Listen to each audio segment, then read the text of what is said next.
श्री शिवाय नमस्तुभ्यम। हम सबको पता है कि आज है 16 अक्टूबर यानी कि शरद पूर्णिमा का बहुत ही पावन सा दिन। बहुत परेशान हो अपनी किसी भी कामना को लेके, चाहे खुद की कामना हो या फिर परिवार की कामना हो, परिवार को लेके भी चिंतित हो, तो आज शरद पूर्णिमा की रात में चंद्रोदय दीपक जलाने का जो दिन है वो आ गया है। बहुत स्पेशल सा मौका है आपके पास में। साल में सिर्फ एक ही बार ये मौका मिलता है और कुछ घंटों के लिए मिलता है, तो भूलना नहीं है, स्किप नहीं करना। बहुत ध्यान से आप इस वीडियो को देखिएगा ताकि चीज़ें आपको आसानी से समझ में आ पाए ना। अगर आप लोगों ने मेरी कल की वीडियो देखी होगी तो मैंने आपको समझाया भी था इस चीज़ को लेके कि जो पूर्णिमा का व्रत आपको रहना है वो आज 16 अक्टूबर को रहना है। देखो, पूर्णिमा 17 को भी है, बट व्रत कब रहना है? आज ही रहना है, क्योंकि आज की पूर्णिमा रात की पूर्णिमा, ठीक है ना।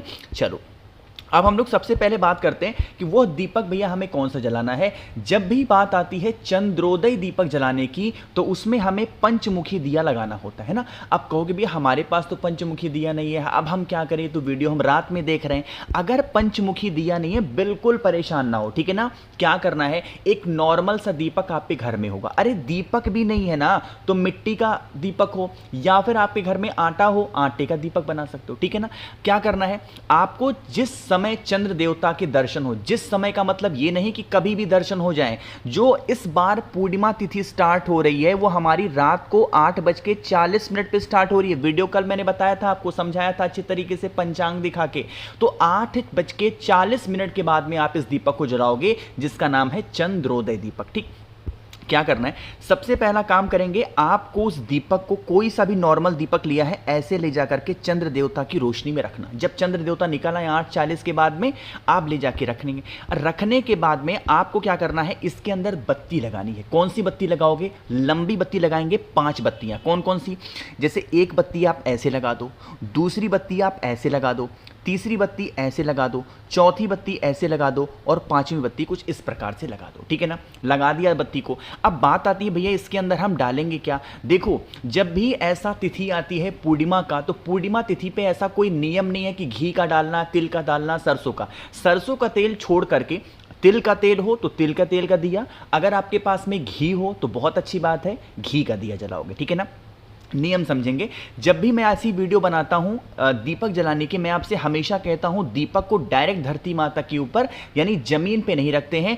इस चंद्रोदय दीपक के नीचे आपको चावल के कुछ दाने, 6-7 दाने क्या करोगे, चावल के रख देना।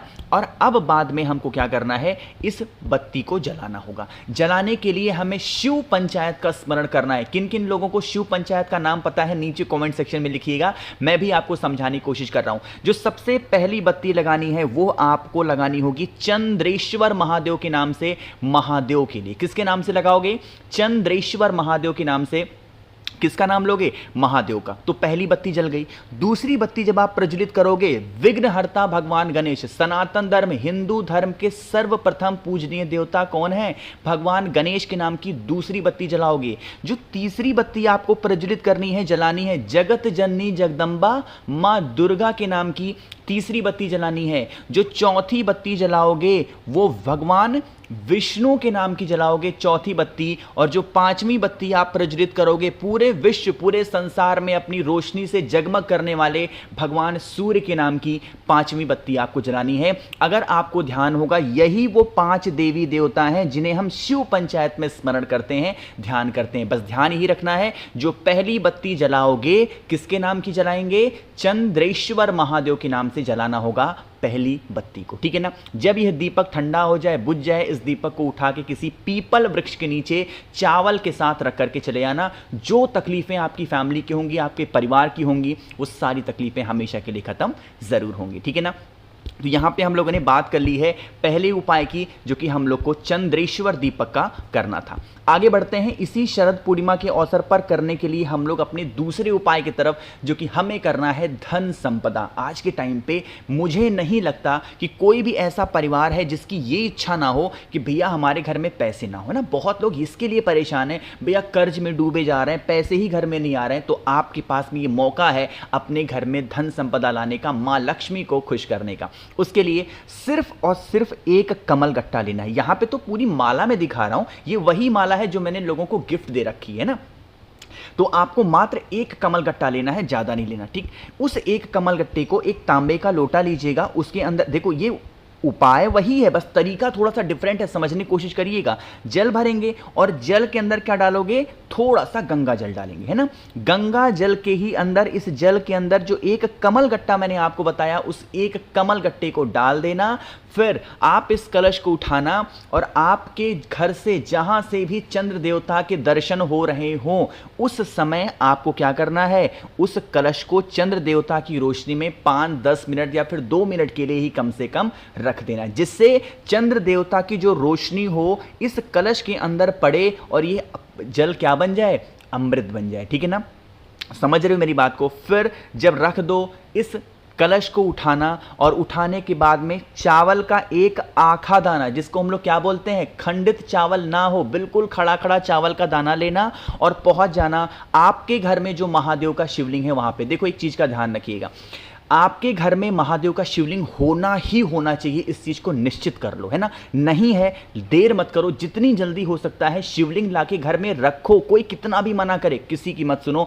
हम सबकी की महादेव किसके समान है, पिता के समान है, और पिता को हमारे घर में जरूर होना चाहिए, जिससे उनकी छत्र छाया हमारे ऊपर बनी रहे ना। किन किन लोगों के घर में शिवलिंग नहीं है, कमेंट सेक्शन बताइएगा, ठीक है ना। फेस रखिएगा उत्तर दिशा, नॉर्थ डायरेक्शन। सबसे पहला काम क्या करना है, जो मैंने चावल का दाना आपको बताया ना, उस एक चावल के दाने को पहले महादेव की शिवलिंग के ऊपर समर्पित करेंगे। नाम याद रखना, कौन से महादेव के नाम से, चंद्र मौली महादेव। अगर गुरुजी की कथा आपने सुनी होगी, चंद्र मौली महादेव के बारे में गुरुजी ने बहुत बार कथा में बता रखा है ना। तो चंद्र मौली महादेव के नाम से चावल का एक दाना रखेंगे और जो कमल गट्टे वाला जल है, जो आपने चंद्र देवता की रोशनी में रखा था, जो उठा के लाए हो, उसे समर्पित कर देंगे महादेव के शिवलिंग के ऊपर, उसी चावल के दाने के ऊपर कमल गट्टे वाला जल। जब समर्पित करोगे, जब आप समर्पित करोगे तो देवी मां से विनती करेंगे, हे देवी मां, हमारे घर में धन संपदा की बहुत कमी है, मतलब मां लक्ष्मी से विनती करोगे आप, इस तरीके से हमारे घर में पैसे की कमी कभी भी ना हो, ठीक है ना। इस तरीके से प्रार्थना करके और फिर आप अपने घर के अंदर जा सकते हैं। हाँ, एक डाउट होगा आपका कि भैया जो कमल गट्टा था, उस कमल गट्टे का हम क्या करें। अब उस कमल गट्टे को छोड़ना नहीं है, उसे उठा करके घर की तिजोरी में चुपचाप रख दो, धन संपदा घर में बरकरार रहेगी, ठीक है ना। चलो, तो 2 उपाय आपको समझ में आ गए हैं। आगे बढ़ते हैं बहुत ही छोटे, बहुत ही आसान से उपाय की, जो कि हमारा तीसरा उपाय है, और आपको करना है मात्र 1 ग्लास पानी के साथ में। बहुत ही आसान सा उपाय है। जैसे मान लीजिए कि घर का आपके कोई भी व्यक्ति है जिसको क्रोध बहुत आता है ना, जैसे हर छोटी बात को लेके चिल्लाना, आपकी बातें नहीं सुनना, है ना, चिल्लाना, हमेशा अपशब्द भाषा का इस्तेमाल करना, आज के टाइम पे बहुत सारे घरों में देखा गया है। उसी चीज को दूर करने के लिए इस उपाय को करना है। लेकिन उससे पहले एक छोटा सा काम और कर दो, जल्दी से कर दीजिए वीडियो को लाइक। जिसने अभी तक चैनल को सब्सक्राइब नहीं किया और मेरी आवाज़ आज आप पहली बार सुन रहे हो, तो जल्दी से चैनल को सब्सक्राइब करेंगे, ठीक है ना। देखो, 1 गिलास पानी भरना, इसमें कुछ गंगा जल वगैरह नहीं मिलाना, सिर्फ ऐसे नॉर्मल सा 1 गिलास पानी लो, स्टील का हो, ताम, कोई सा भी गिलास हो, उसमें भर लो, ठीक। भरने के साथ में आपको लौंग की जरूरत पड़ेगी। कितनी लौंग लोगे, 5 लौंग, है ना, इससे ज्यादा नहीं लेना है। जो 5 लौंग लोगे उसमें फूल लगे हों, जैसे इसमें लगे हैं ऐसे फूल लगे हों। अब जो जो ग्लास का पानी आपने लिया है, उसमें क्या करोगे, आपको उसी 5 लौंग को डाल देना, ठीक है ना। डाल करके क्या करोगे, इस ग्लास के पानी को उठाना, फिर से वही काम करेंगे। जिस स्थान से आपके घर में चंद्र देवता के दर्शन हो रहे हों, रात में 8:40 के बाद में उस ग्लास के पानी को चंद्र देवता की रोशनी में ऐसे खुला रख देंगे। कितने देर तक, 5 से 10 मिनट तक खुला रखेंगे, जिससे चंद्र देवता की जो रोशनी हो, शरद पूर्णिमा की जो रोशनी हो, वो उस कलश के अंदर, उस जल के अंदर पड़े और वो जल क्या हो जाए, अमृत बन जाए, ठीक है ना। इतना करने के बाद में फिर आप इस जल को उठाना और आपके घर का जो व्यक्ति क्रोध करता, गुस्सा करता, धीरे धीरे करके 2-4 दिनों में उस जल को उस इंसान को पिला देना, किसी भी चीज़ में मिक्स करके। उस इंसान की जो क्रोध की क्षमता होगी वो कम होगी, चिल्लाने की जो क्षमता होगी वो कम होगी, और वो इंसान धीरे धीरे शांत रहने लगेगा, ठीक है ना। करके ज़रूर देखेंगे। आगे बढ़ते हैं इस वीडियो के हम लोग सबसे आखिरी और बहुत ही छोटे से उपाय की, और यह उपाय भी आपको रात में करना है ना। देखो, जैसे आप लोग के लिए मुझे नहीं पता क्या ज़्यादा इंपॉर्टेंट है, बट मेरे लिए ये मेरा अपना खुद का व्यू है, मेरा खुद का मानना है कि किसी घर में पैसे भले ही थोड़े कम हो जाएं, है ना, लोग थोड़े सी भले कम हो जाएं, बट कोई इंसान घर का हमारे बीमार ना पड़े ना। मेरी तो ये कामना होती है। आपकी क्या कामना है बताइएगा कमेंट सेक्शन में। तो अगर आपके घर में कोई लोग बीमार रहते हैं ना, तो आपको काले तिल से काला, देखो अगर सफ़ेद तिल मिल जाए तो बहुत अच्छा है, अगर नहीं मिल पाता सफ़ेद तिल तो काला तिल ले लो, ठीक है ना।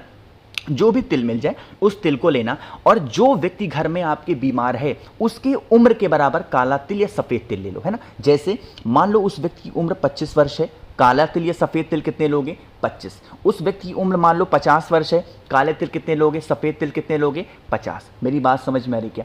ठीक है ना, इतना लेना। और उस व्यक्ति को, जो व्यक्ति बीमार है, चंद्र देवता की रोशनी में, देखो शरद पूर्णिमा का दिन जो चांद आपको दिख रहा होगा फोटो में कितना चमकदार है, आप आज रात में दर्शन करोगे ना, मैं कोशिश करूंगा लाइव आऊंगा तो आपको दिखाने की भी मैं कोशिश करूंगा कितना चमकदार चांद होता है। उसी चांद की रोशनी में आपको उस व्यक्ति को ले जाके खड़ा करना, ठीक है ना। और उसके ऊपर से चंद्रमौली महादेव के नाम से 7 बार उस काले तिल को या सफेद तिल को घुमा देना, सर से लेके पैर तक। कितनी बार घुमाओगे? 7 बार चंद्रमौली महादेव का नाम लेके। उसके बाद में उस काले तिल को अपने घर के मेन गेट के बाहर फेंक देना, इससे उसकी नजर उतर जाएगी और जिस कारण से इंसान बीमार रहता है उसकी बीमारियां भी हमेशा के लिए खत्म जरूर होंगी। तो मैंने कोशिश की आप सभी को शरद पूर्णिमा के अवसर पर स्पेशल से उपाय को समझाने की। सारे उपाय आपको करने हैं, भूलना नहीं है। तो वीडियो पसंद आई हो तो लाइक करिएगा, कुछ पूछना है नहीं समझ में आया नीचे कमेंट सेक्शन में पूछें, और मेरे जितने भी भाई बहन आवाज मेरी पहली बार सुन रहे हैं चैनल को जरूर सब्सक्राइब करेंगे। श्री शिवाय नमस्तुभ्यम।